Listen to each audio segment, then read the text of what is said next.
इकडे जा, double click करा, नाही एका करा, बस. आणि त्यांना विचार ऐकू येते का?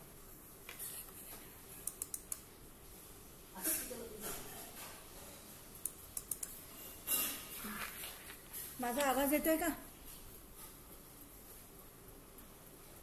हॅलो.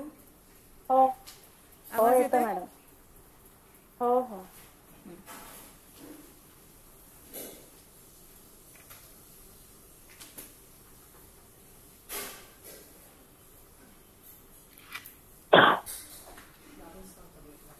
लाभस्थान झालं ना? मागच्या वेळेस लाभस्थानच घेतलं.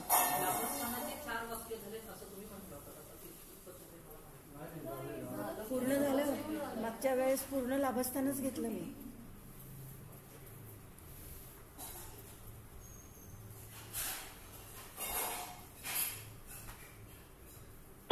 लाभस्थानातले पापग्रह पण चांगली फळं देतात, कारण हे उपचय स्थान आहे. आणि लाभातला शनी हा वकिली व्यवसाय चांगला करतो. आणि शनी पंचमेश असून जर लाभात असेल तर संतती लवकर होते. नाहीतर मग संततीला उशीर लागतो जर त्याची रास नसेल तर. आता व्ययस्थानाकडे येऊया.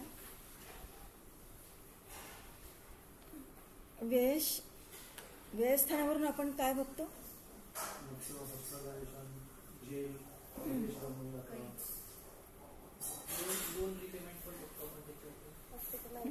लोन फेडणं, हां, रिपेमेंट, हां.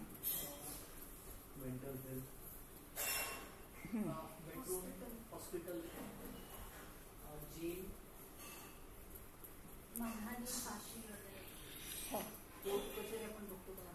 कोर्ट कचेरीचा निकाल, संन्यासी योग, संन्यासी योग तिथून बघतो. मोक्षप्राप्ती, अध्यात्मयोग. व्ययात असेल तर तो चांगली फळं देतो. त्या स्थानाचा स्वामी त्या स्थानामध्ये असणं ही चांगली फळं देतो. वेश लग्नात असेल तर तो चांगला जात नाही एवढा, कारण मानसिक स्थिती माणसाची ढासळू शकते या ह्याच्यामध्ये. लग्नेश व्ययात असेल तर तो आध्यात्मिक असतो, पण वेश लग्नात असणं हा माणसाची मानसिकता हा डबघाईला आणतो आणि त्याला अपयश येतं. धनस्थानामध्ये जर वेश गेला तर आर्थिक स्थिती ढासळते, पण धनेश व्ययात गेला तर तो चांगला. पण वेश बघा, वेश ज्या स्थानामध्ये जाईल त्या स्थानाचं कारकत्व त्याचा व्यय करतो. त्याचं स्थान म्हणजे नावच व्ययस्थान आहे. त्यामुळे वेश ज्या ज्या स्थानामध्ये जाईल त्या त्या स्थानाचा व्यय करतो. मग वेश कुठं चांगला जाईल? 6, बरोबर, 6, 8, 12 मध्ये, कारण तो विपरीत राजयोगात येईल.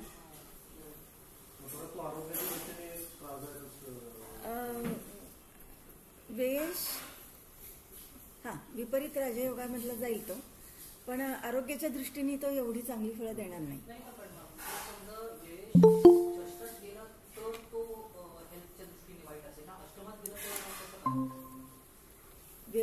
वेश अष्टमात गेला तर आध्यात्मिक दृष्टीने चांगला आहे.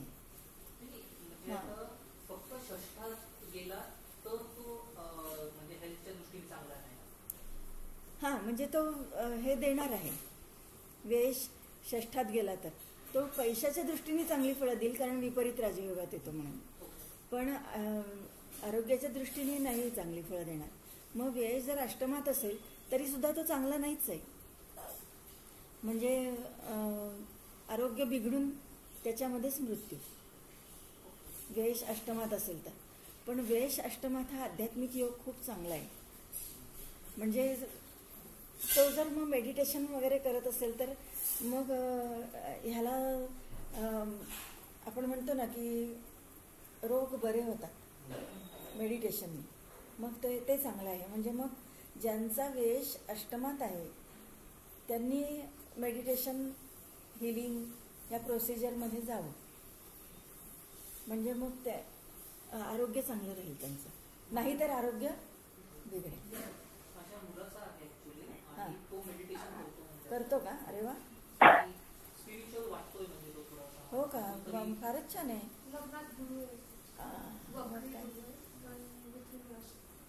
हां, मग मिथुन राशीतला वक्री गुरु म्हणजे तो चांगला झाला, पॉझिटिव्ह झाला. तो वक्री झाला आहे म्हणूनच पॉझिटिव्ह झाला. तर नुसता मिथुनेचा गुरु असता तर त्यांनी बुद्धी चांगली दिली असती. पण तो ह्या वयामध्ये म्हणजे इतका लहान मुलगा मेडिटेशन करतो हे कौतुकास्पद आहे. अरे वा, मस्त. हो का? वा वा, मस्त. म्हणजे वेश अष्टमात ही आरोग्याच्या दृष्टिकोनातून स्थिती चांगली नाही, पण मेडिटेशन आणि हां, म्हणजे त्याची उपासना कृती साधना ती जर केली तर तो आरोग्यावर सुद्धा मात करू शकतो. पण आरोग्याच्या दृष्टीने म्हणजे स्पेसिफिक काय प्रॉब्लेम होऊ शकतो? तिचं कुठल्या राशी आहेत?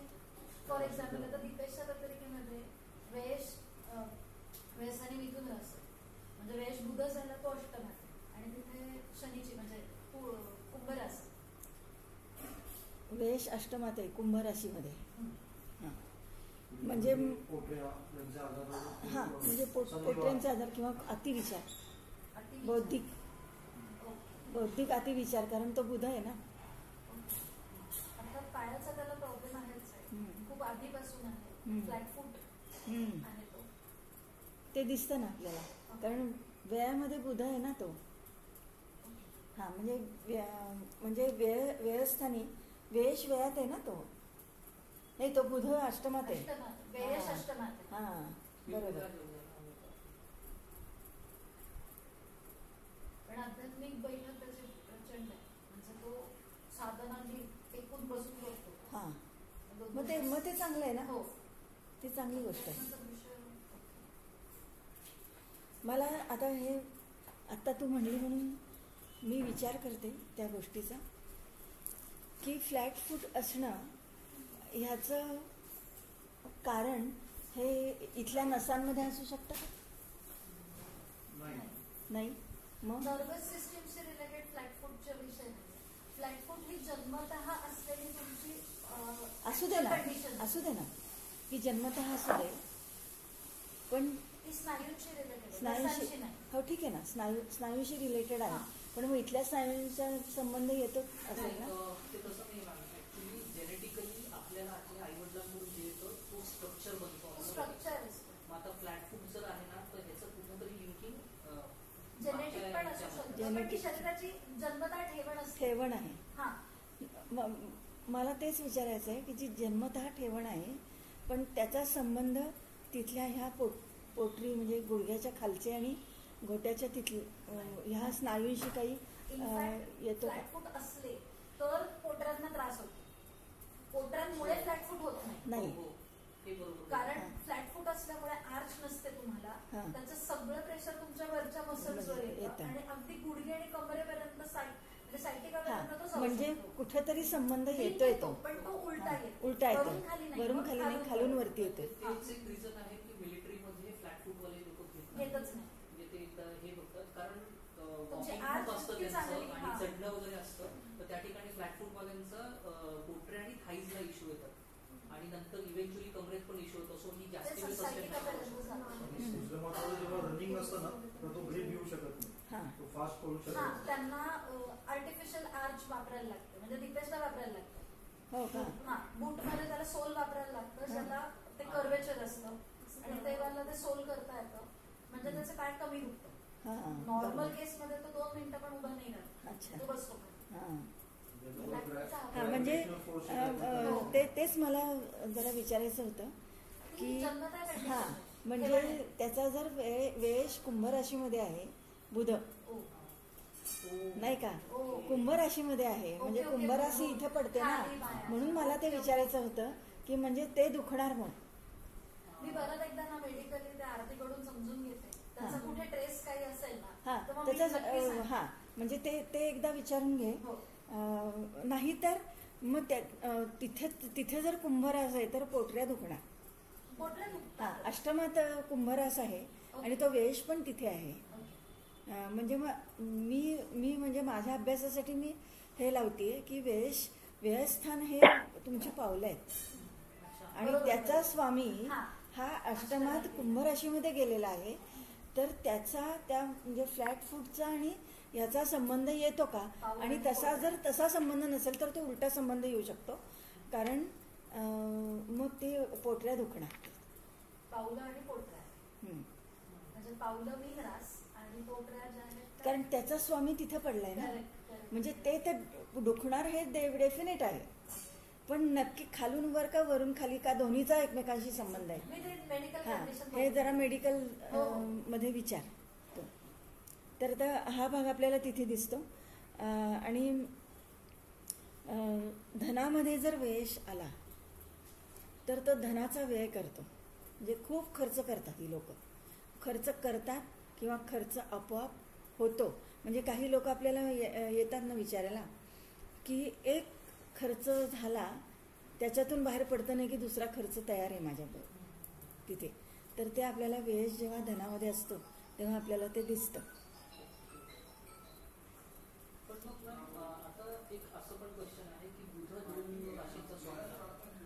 बुध हो.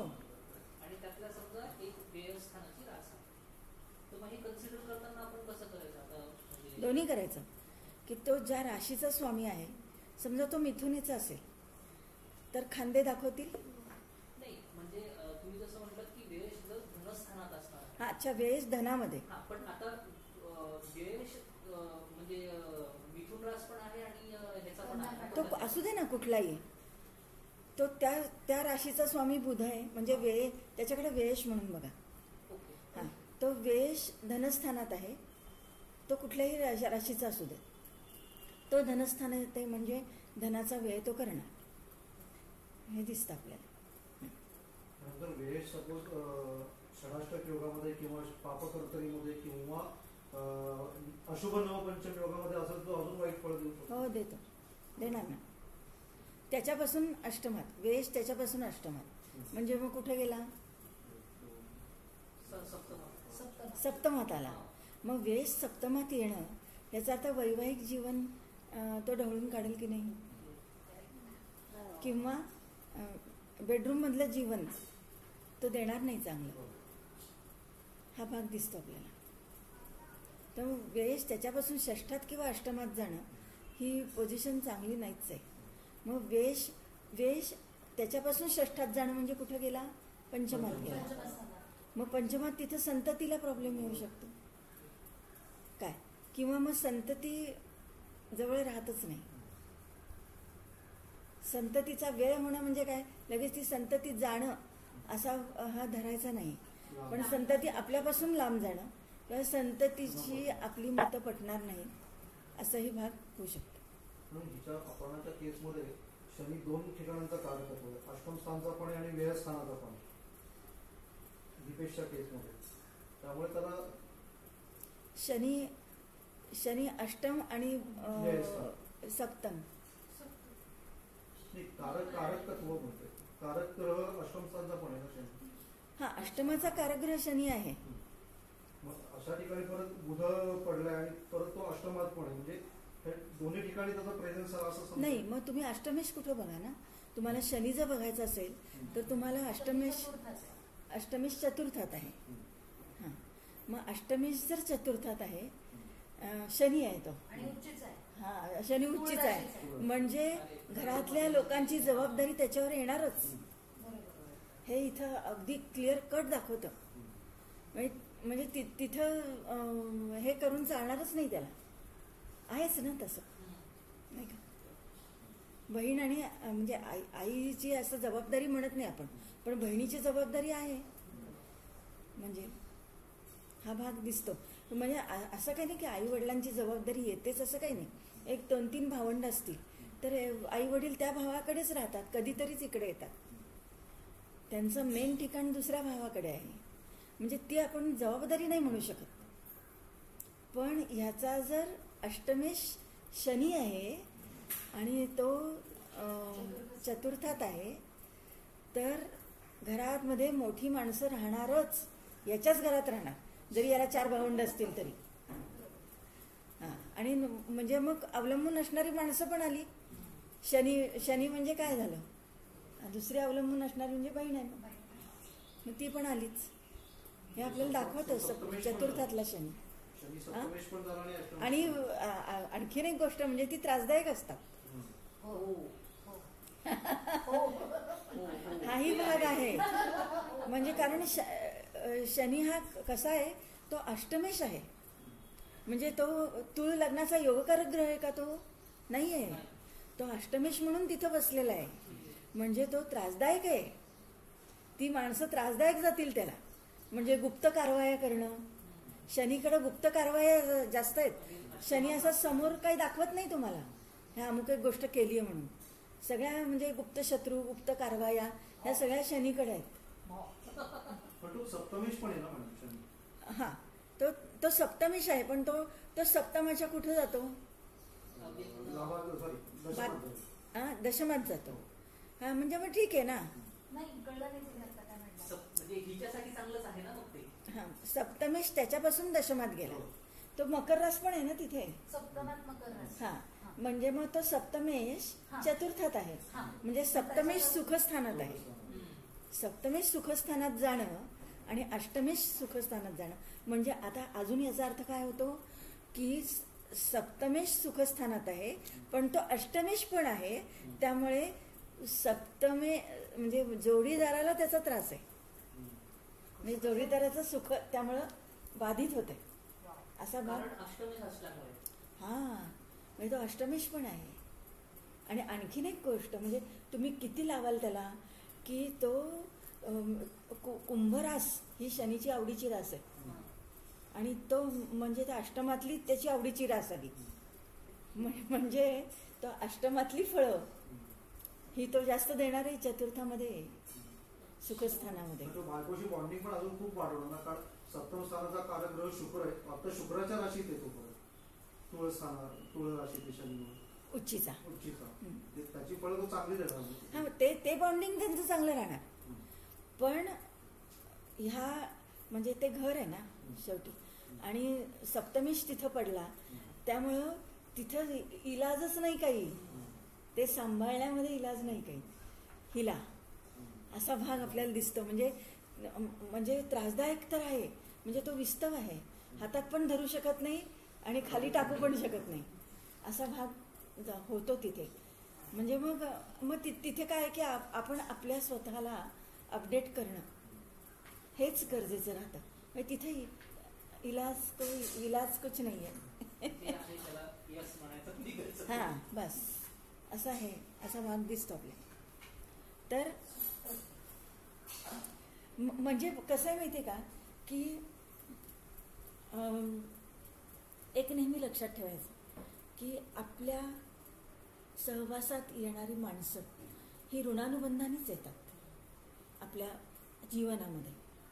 मग त्यांच्याही पत्रिका, त्यांचं सप्तम स्थान बघा, त्यांचं पंचम स्थान बघा, त्यांचं तृतीय स्थान बघा. काय आता तो त्याचं तृतीयश कोण आहे? हा, 4, 5, 6 म्हणजे कन्या रास आहे. आणि तो बुध कुठं पडलाय? तो अष्टमात पडलाय. म्हणजे हा, म्हणजे कसं आहे की ती मुलगी म्हणजे बहीण जी आहे धाकटी ती त्रासदायकच आहे. कारण तो तृतीयश अष्टमात पडला. लहान भावंड ते त्रासदायक पण आहे.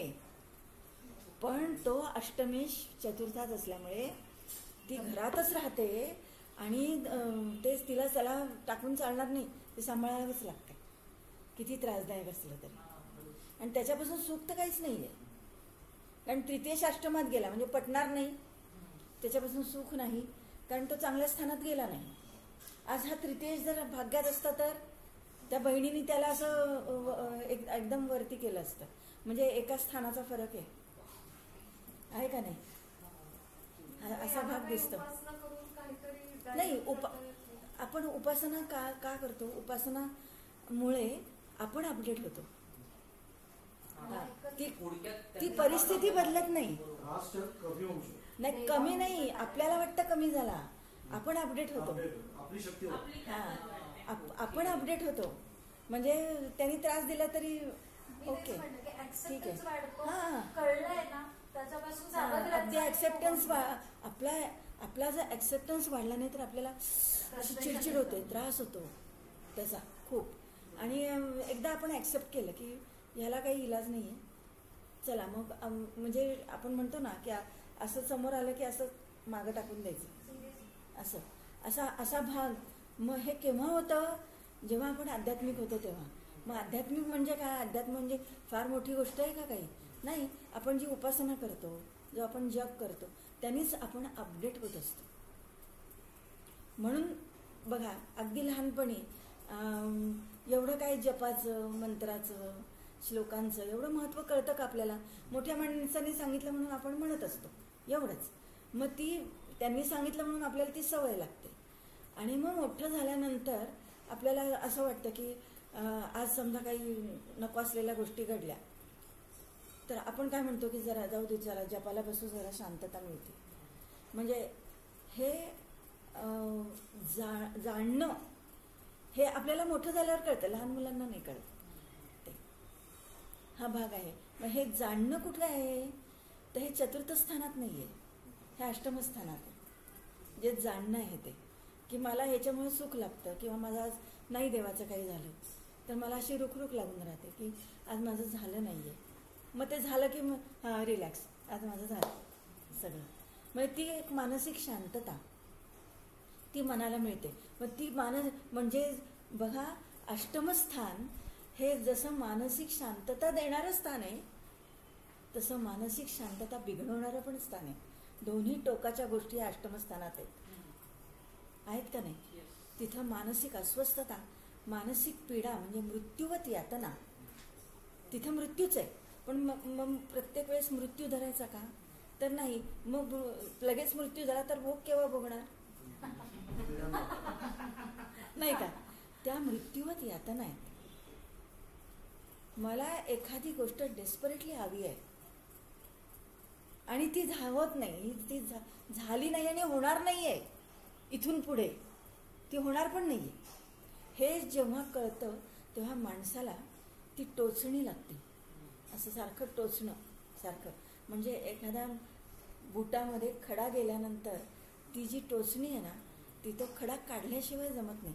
मग हा खडा कसा काढतो आपण, हा खडा उपासनेनेच काढला जातो.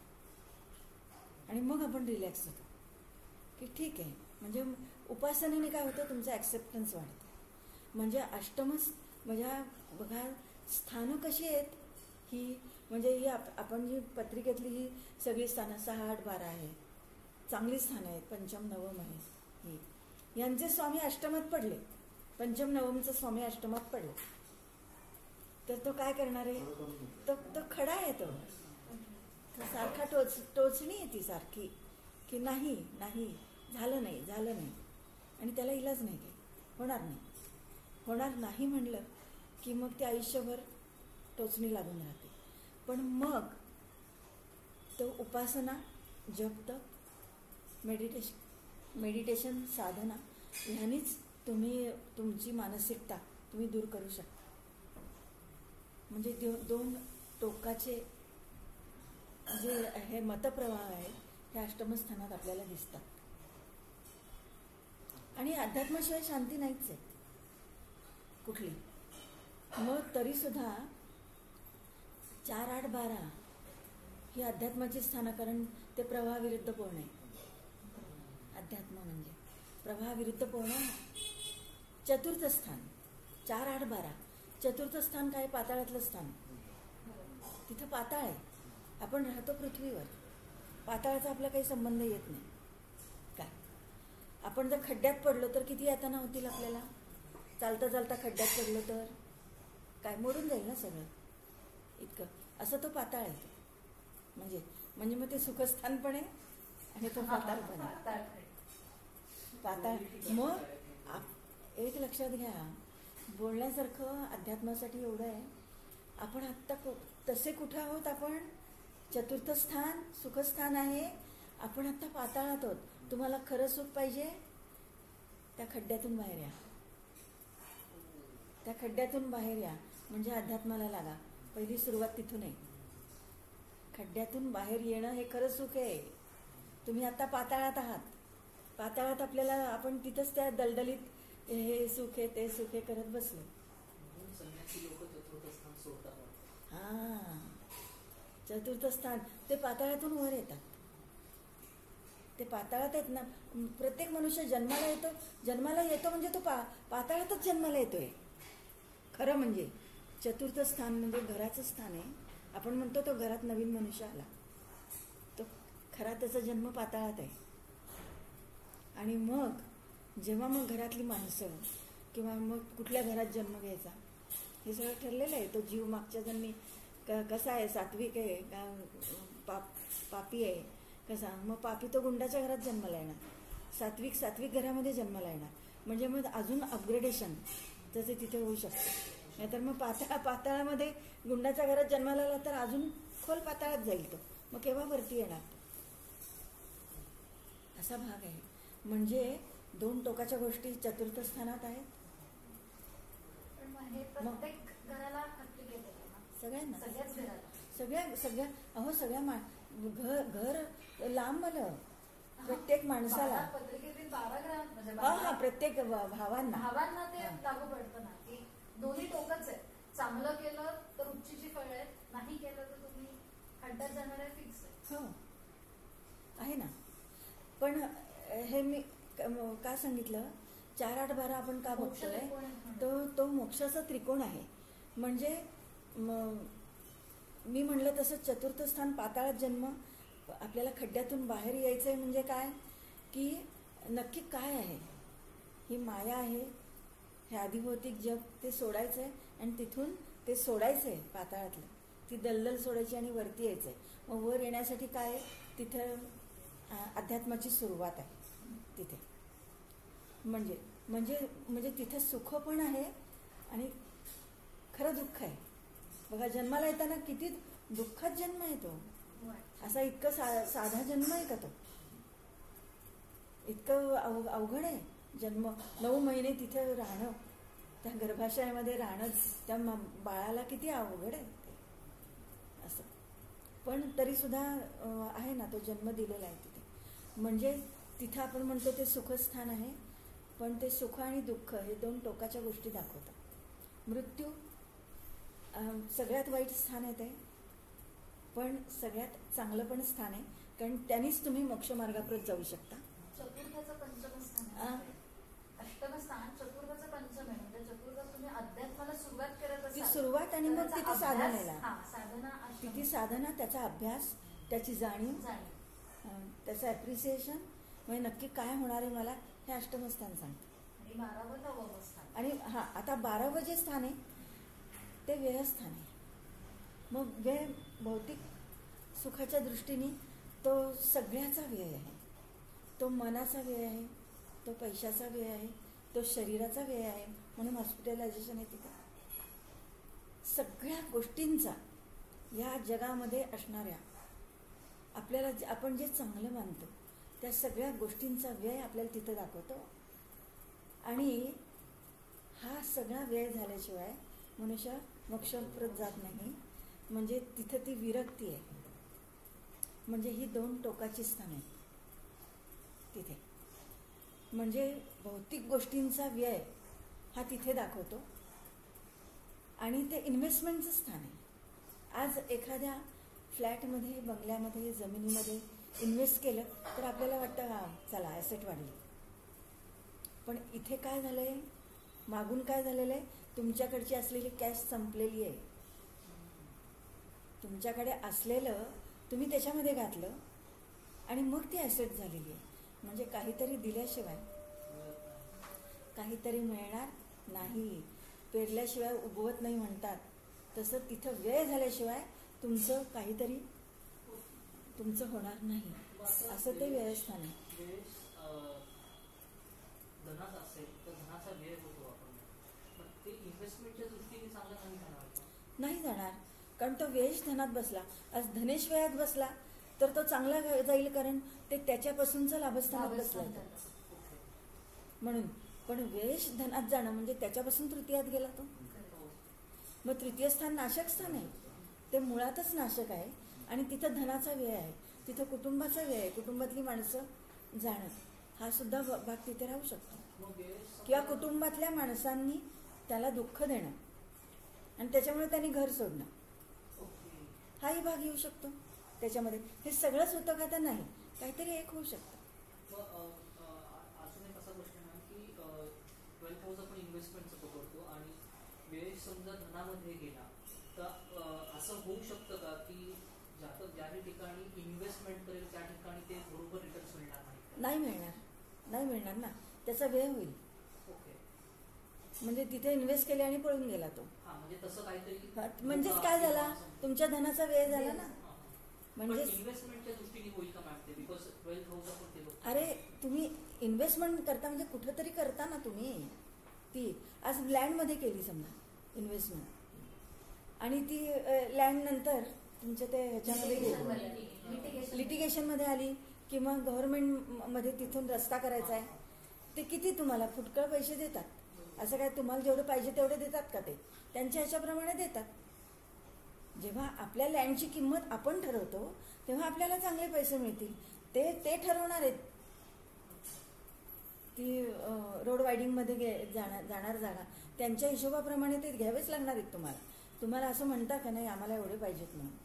नाही म्हणणार. गेला तर तो चांगले पडतो. हा पंचमेश व्ययात जाणं हा त्याच्यापासून अष्टमात जात होतो. मग पंचमेश व्ययात जाणं काय, मुलं जातात परदेशी जातात. म्हणजे मुलं परदेशी जाणं म्हणजे वर्षातून 1 महिना 2 महिने भेटणार फक्त असा म्हणजे लगेच ते संतती जाईल असं धरायचं नाही. मोक्षाचं टोकाचं पण तिथे जर राहू सारखा ग्रह असल्यास तो उपासना चांगली करतो. पण राहू तर या सगळ्या आहे ना. नाही म्हणजे काय आहे की तुम्हाला तिथं दटून बसायला लागतं उपासनेला. मग एकदा बसलात की राहू उपासना करायला चांगला आहे. म्हणजे थोडक्यात की मला मोक्ष पाहिजे तर राहू सारखी उपासना करून मोक्ष मिळवायचा. म्हणजे प्रलोभन समोर ठेवलेलीच आहेत. तो राहू आहे, तो तो देणारच आहे प्रलोभन तुम्हाला. ती प्रलोभन आली की जेवढं मनुष्य पैशाच्या मागे लागतं तेवढं त्याची इकडे आध्यात्मिकता किंवा उपासना कमी होते त्याची. तुमच्या केसमध्ये तुमचा वेश लाखामध्ये बसलेला आहे. हो, तो मायनस प्लस आहे. तेच विचारायचं होतं की तो वेश लाभात आहे. आणि तो 2 गोष्टी अशा आहेत त्या की रवी हा माझा आत्मकारक ग्रह आहे. रवी सगळ्यात जास्त अंशावरचा ग्रह रवी. आणि त्या आत्मकारक ग्रहाबरोबर तो वेश बसलेला आहे. मग आत्मकारक ग्रह हा आध्यात्मिक आहेच आहे. म्हणजे रवीकडे पूर्ण अध्यात्म आहे रवीकडे. आणि दुसरी गोष्ट की वेश त्याच्यापासून व्ययात गेला म्हणजे व्ययाचा व्यय झाला. हा प्लस मध्ये जाते मी. आणि तो कोण आहे तर तो माझा भाग्येश आहे. तो वेश तर तो लाभात आहे, तो चांगला आहे. आणि तो भाग्येश पण आहे. भाग्यस्थान धार्मिक स्थान म्हणजे भाग्याने मला मिळणार. मग भाग्याने मला तसं घर मिळेल, तशी आजूबाजूची माणसं मिळतील, तशी भाग्याने. म्हणजे फार प्रवाहाच्या विरुद्ध पोहावं लागेल का मला? नाही लागणार. हां तर तो. आणि आणखीन एक की तो नुसता नाही आहे, तो वक्री आहे. तो पुन्हा वक्री आहे म्हणजे तो जास्त पॉवरफुल झाला. मग तो वेश मोक्षस्थानाचा स्वामी वक्री आहे, तो लाभात गेला काय. मग तो लाभ तर मला सगळे देणार आहे, पण त्याचा नंतर तो व्यय पण करणार आहे. हां म्हणजे मला जे लाभ मिळाले त्याचा व्यय करेल. तो करणार नाही असं मी म्हणत नाही, करणार तो. पण तो मग कशासाठी असेल, तो माझ्या चांगल्यासाठी असेल. म्हणजे अध्यात्माला तो चांगला आहे. भौतिक सुखासाठी आहे का चांगला तर नाही. मग तो भाग्येश वक्री आहे. पंचमेश आणि भाग्येश वक्री असणं ही पोझिशन पत्रिकेतली गुड पोझिशन आहे. ते वक्री असावेत कारण ते पॉवरफुल होतात. भाग्येश वक्री असणं हा भाग खूप चांगला आहे. तर म्हणून मी म्हणलं ना की आपल्या पत्रिकेचा अभ्यास करावा आपण नेहमी.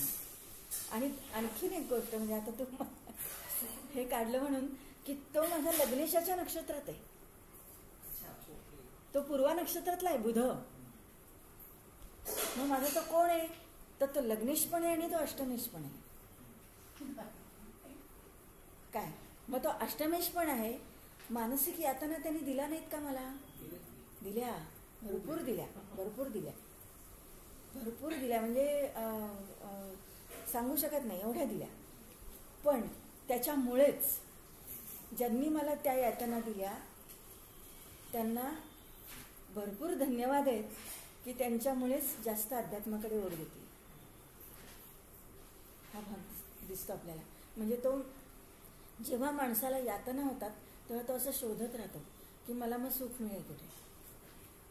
मग तिथे तर ते जे अष्टमस्थान आहे तर तो अष्टमस्थानाचा काय मला सांगेल की सुख कुठं शोधती. खरं सुख कुठे आहे? इकडे बघा. अक्षरशः म्हणजे तो देतो.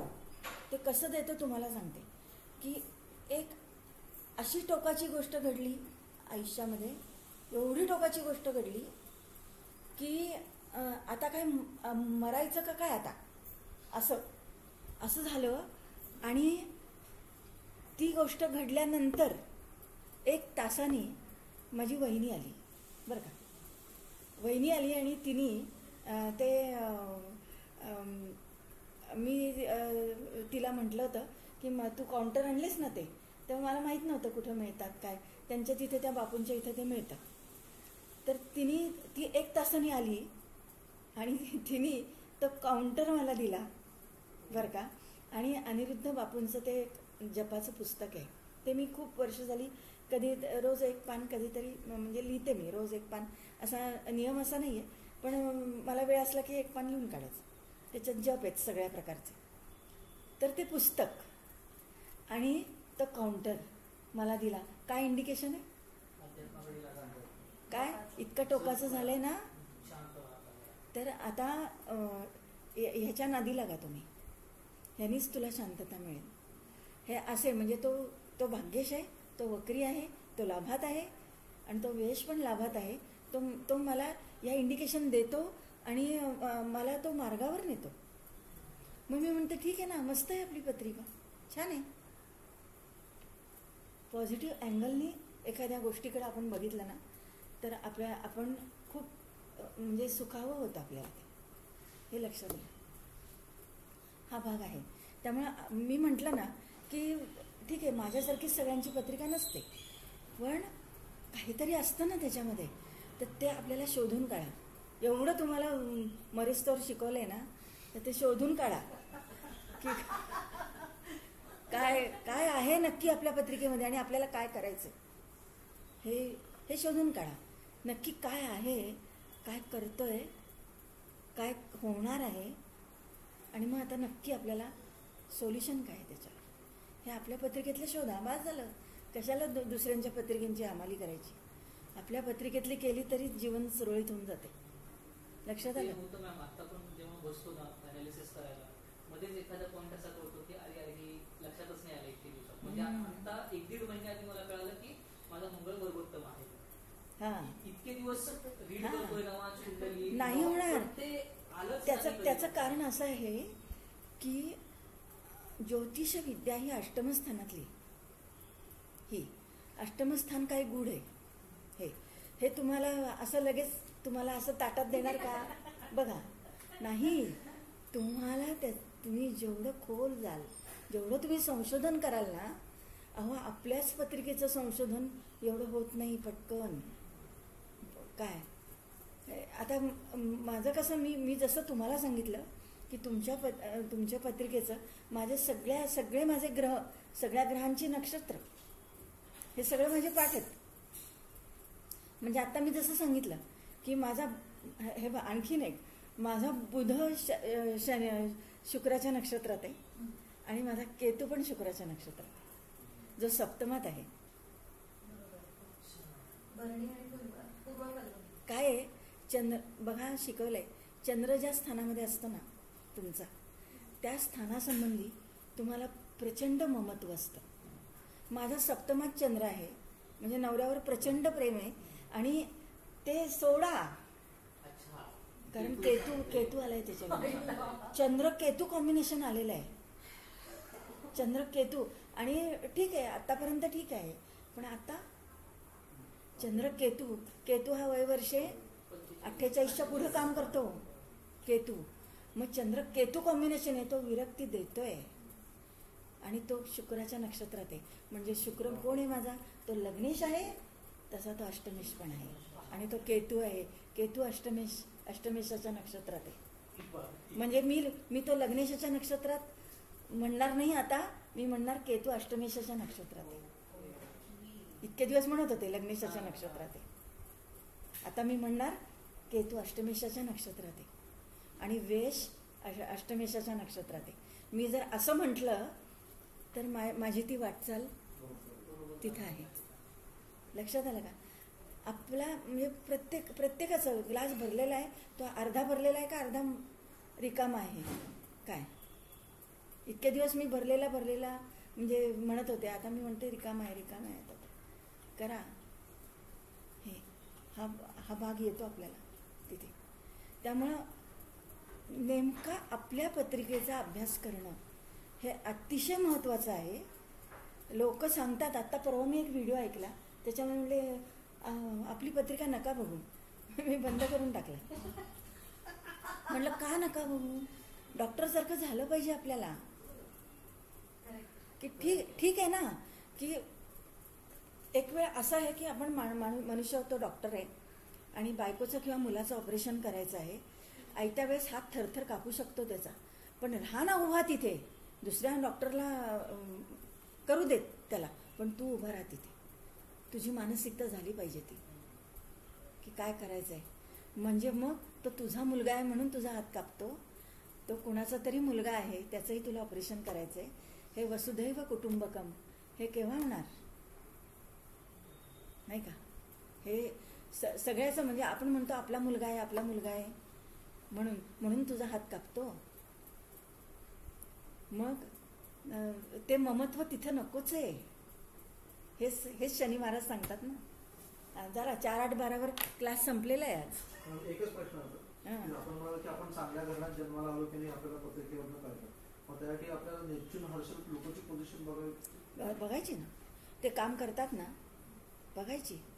नेपच्यून हा थोडा तो गूढ असला, गोंधळ घालणारा असला तरी सुद्धा नेपच्यून हा अंतस्फूर्तीचा ग्रह आहे. जेव्हा आपल्याला गोष्ट अशी आतून वाटते की करावी, तेव्हा आपण ती करतो. चंद्र म्हणजे बाह्यमन आहे, नेपच्यून हे अंतर्मन आहे. दोन्ही मनच आहे, पण अंतर्मन आणि बाह्यमन. अंतर्मन म्हणजे सूक्ष्म मन आहे, सूक्ष्म मन आहे ते. म्हणजे आपण झोपलो तरी ते जाग असते. आजोबा आपण प्रेडिक्ट करू शकतो का पणजोबा म्हणायला पाहिजे? रवी म्हणजे आपण वडील पकडतो, तसं घराणं बघण्यासाठी नेपच्यूनचा काय संबंध आहे? त्याचा घराणं आहे, घराणं पकडू शकतो नेपच्यूनकडे. म्हणजे सप्तमातला नेपच्यून हा त्या घराण्यातल्या एखाद्या मागच्या ह्याचा जन्म असू शकतो. अगदी तसं असेल असं नाही, पण असू शकतो. ते सिम्पटम्स दिसतात तुम्हाला.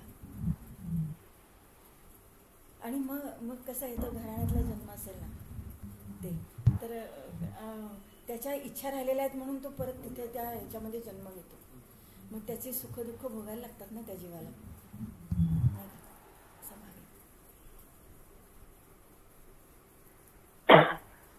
चला, व्यवस्थान अजून 2 ओळी नाही झाल्या. हा, वेश दशमात गेला तर परदेशी कंपन्यांमध्ये नोकरी किंवा परदेशी जाणं असं होऊ शकतं. तो त्याच्यापासून लाभात जातो, म्हणजे तो लाभ देणार तुम्हाला. मग लाभ ते करिअरचं स्थान आहे, ते करिअर आहे ना, तो कुठल्या स्थानात गेलेला आहे त्याच्यावर अवलंबून आहे. ते करिअरचं स्थान आहे. मग करिअरच्या बाबतीमध्ये परदेशी कंपनीमध्ये नोकरी किंवा परदेशाशी संबंध तुमचा कुठल्या ना कुठल्या कारणाने येऊ शकतो. किंवा मग अध्यात्माकडे वाटचाल, कर्म आहे, कर्म कुठलंही असू शकतं. म्हणजे काही लोक आता ज्योतिषामधून पैसे मिळवतात, हिलिंगमधून पैसे मिळवतात, हे कर्मच आहे ना.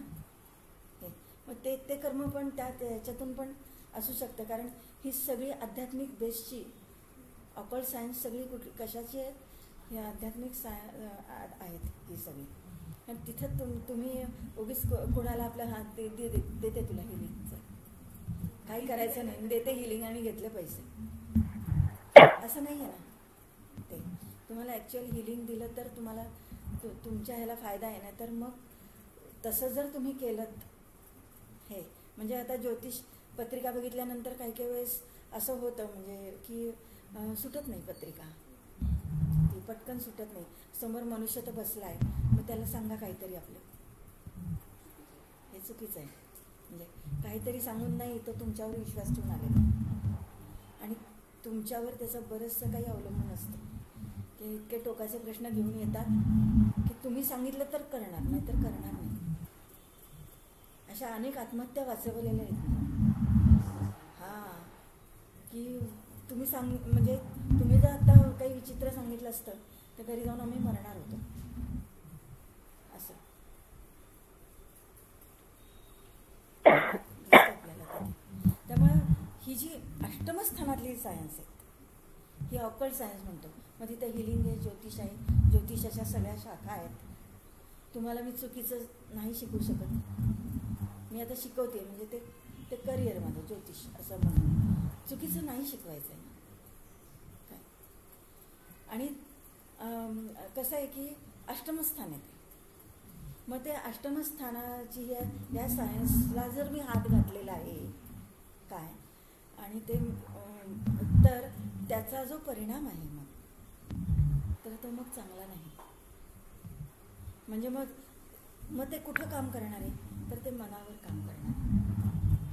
जेव्हा माणसाचं मन बिघडतं तेव्हा सगळं आयुष्य लाईफ बिघडून जातं. शरीर बिघडलं तर दुरुस्त करता येते, एक इंजेक्शन द्या, ॲडमिट व्हा, काही व्हा, अगदी ऑक्सिजन घेता येत नसेल तर ऑक्सिजन पण लावता येते. मनाला काय करा, मनाचं स्थान येते. चतुर्थाचं पंचम आहे, चतुर्थाचं क्रिएशन येते. चतुर्थ फक्त मन आहे आणि मनाची सृजनशीलता म्हणजे मनापासून निर्माण होणारे सगळे चांगले वाईट परिणाम हे सगळे अष्टमस्थानात आहे. कारण तिथे निर्मिती आहे. तिथे म्हणजे मन तर चतुर्थात बघतोच आपण, पण मनाची निर्मिती म्हणजे काय, म्हणजे त्या मनासाठी आपण केलेले जे कष्ट, आपण जे काय ते मन चांगलं राहण्यासाठी, वाईट राहण्यासाठी कोणी काही करत नाही, पण मन चांगलं राहण्यासाठी ज्या ज्या गोष्टी करायला लागतात त्या सगळ्या अष्टमस्थानामध्ये आहेत. आणि मग तिथे बिघडलं त्याचा जो परिणाम आहे, त्याची जी शिक्षा आहे, कारण तिथे शनी बसलेला आहे, अष्टमस्थानाचा कारग्रह तिथे शनी बसलेला आहे. मग तो पहिली शिक्षा कोणाला देतो, पहिली शिक्षा मनाला देतो. पहिली मनाला, आणि मग मन बिघडलं की आपोआप शरीर बिघडतं, आपोआप शरीर बिघडतं. शरीर बिघडायला वेळ लागत नाही आणि मग ते तुमचं प्रारब्ध आहे. लक्षात आलं तर हा भाग दिसतो आपल्याला तिथे. त्यामुळे 4, 8, 12वरच लेक्चर झाला आहे माझं.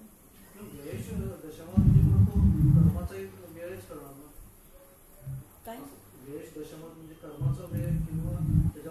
हे बघ, वेश दशमात आहे, मग व्ययस्थान मोक्ष त्रिकोणातलं एक स्थान आहे. तुम्ही फक्त त्याचा व्यय ह्या दृष्टीने विचार करणार आहात का तो मोक्ष त्रिकोणाचा स्वामी दशमात बसलाय म्हणून विचार करणार आहात?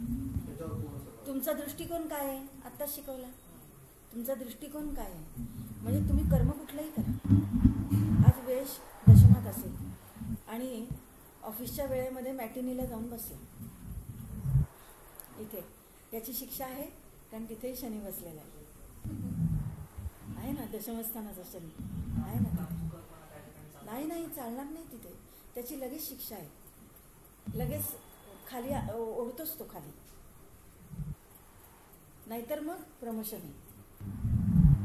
म्हणजे सगळ्यांना डावलून प्रमोशन आहे. हा भाग दिसतो आपल्याला. मग ह्याला कसं काय मिळालं, म्हणजे आम्हाला का नाही मिळालं असं असतं ना. व्ययाचा लाभस्थान आहे. लाभ व्ययाचा लाभ आहे. मग व्ययामध्ये आपण काय काय बघतो, त्याचा लाभ तुम्हाला तिथं होणार आहे नाही का, त्याचा लाभ होणार आहे. मग तुमच्या कर्मातून तुम्ही इन्व्हेस्टमेंट करू शकता. मग ती सगळी मोक्षाची पण आहे आणि किंवा भौतिक पण आहे. कोर्ट मॅटर्स मधून पण, म्हणजे कोर्ट मॅटर्स चालू असेल तर ते पण सुटण्याची शक्यता आहे. हो नक्कीच. तुम्हाला वकील चांगला मिळतो तिथे, दशमस्थान आहे ना. डॉक्टर चांगला मिळतो. नाही हे बघ, तो तो तो तो भाग म्हणजे तो तो कायम बघायला लागतो तुम्हाला.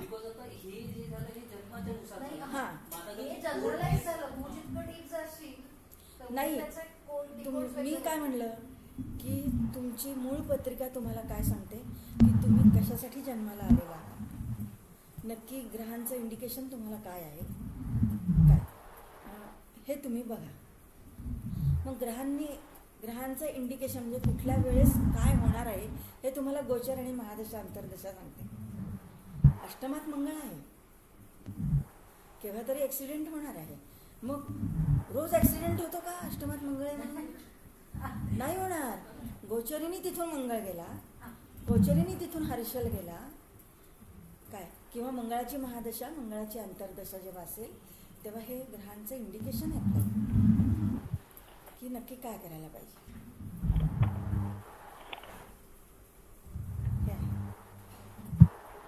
थांबूया आपण.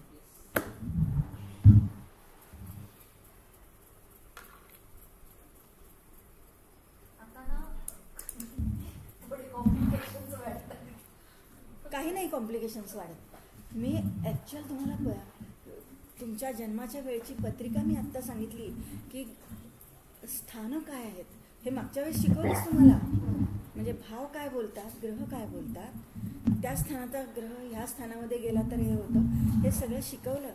पण त्याचं डीप आत्ता मी तुम्हाला शिकवलं, डीप शिकवलं तुम्हाला की ठीक आहे वेश अष्टमात गेला म्हणजे काय काय त्याचं कारकत्व काय आहे. म्हणजे नुसता तो मानसिक त्रास देणार असं नुसतं आहे का ते नाही. त्या ग्रहाचा मूड आणि माइंड, तो ज्या स्थानाचा स्वामी आहे तो त्याचा मूड आहे आणि तो ज्या स्थानामध्ये पडलेला आहे ते त्याचं माइंड आहे. कारण तो तिथं त्याचं माइंड तिथे आहे ना, म्हणजे मनाने जे सांगितलं तो ऐकणार आहे. आणि तो ॲक्च्युअल कसा आहे, एखादा मनुष्य आपण म्हणतो मुडी आहे, म्हणजे 6-8-12चा स्वामी तो मुडी आहे असा लागेल. मग तो कुठल्या स्थानामध्ये पडलेला आहे. मग आता तिने सांगितलं तो दशमात जर पडलेला आहे तर तो मुडी आहे, पण त्याचा माइंड कसा आहे, तो त्याच्यापासून लाभात पडलेला आहे, त्याचा माइंड चांगला आहे. त्यामुळे तो कर्माच्या दृष्टीने तो चांगली फळं देणार. मग कर्म तुम्ही कुठलंही करा, भौतिक करा, आध्यात्मिक करा, काय तुम्हाला जे आत्ता पाहिजे. नुकता नोकरीला लागला तर तो फक्त त्याला आध्यात्मिक होऊन चालेल का, तर नाही चालणार. नुसता आत्ताच धंद्याला लागला तो म्हणेल नाही तुम्ही नाही पैसे दिले तरी चालते, म्हणजे मग काय होईल नाही का. असं नाही आहे कर्म. अहो गीता शिकवली आहे ना, ते बाण मारायला सांगितलेत यानी की ते तुझ्या हातून त्याचं मरण आहे काय, तर तू तू तू तू तेच मार. मी नाही घेणार शस्त्र, मी शस्त्र घेणार नाही हातामध्ये, बाण तुलाच मारायचं, नाहीतर मी चाललो. मी आणि पांडवांना माहिती आहे की कृष्ण जर सोडून गेला तर आपलं काही करा नाही. त्यामुळे मग त्यांनी हे केलेलं त्याला, म्हणून तर गीता त्याच्यासाठी सांगितली, म्हणजे आपल्यासाठी सांगितली गीता. म्हणून तर गीता पहिली वाचायला घ्या. म्हणजे मागच्या वर्षी सांगितलंच आहे, पहिली भगवद्गीता आणि दासबोध हा पहिला. आपण अतिसामान्य असताना म्हणजे ते सामान्य ग्रंथ नाहीच आहेत, पण ते वाचायला घ्या. म्हणजे जरा तरी इथं प्रकाश पडतो इथे की काय नक्की करायचं, काय आहोत आपण काय आहोत आणि आपल्याला नक्की काय करायचं हे आपल्याला गीता सांगते. आणि तुम्ही आत्ता ॲक्च्युअली लाईफमध्ये कसं वागायला पाहिजे हे तुम्हाला दासबोध सांगतो. ठीक आहे. कृष्णार्पणमस्तु. म्हणजे माझी हे नाही आहे तुम्हाला असं इतकं अध्यात्म शिकवायची, पण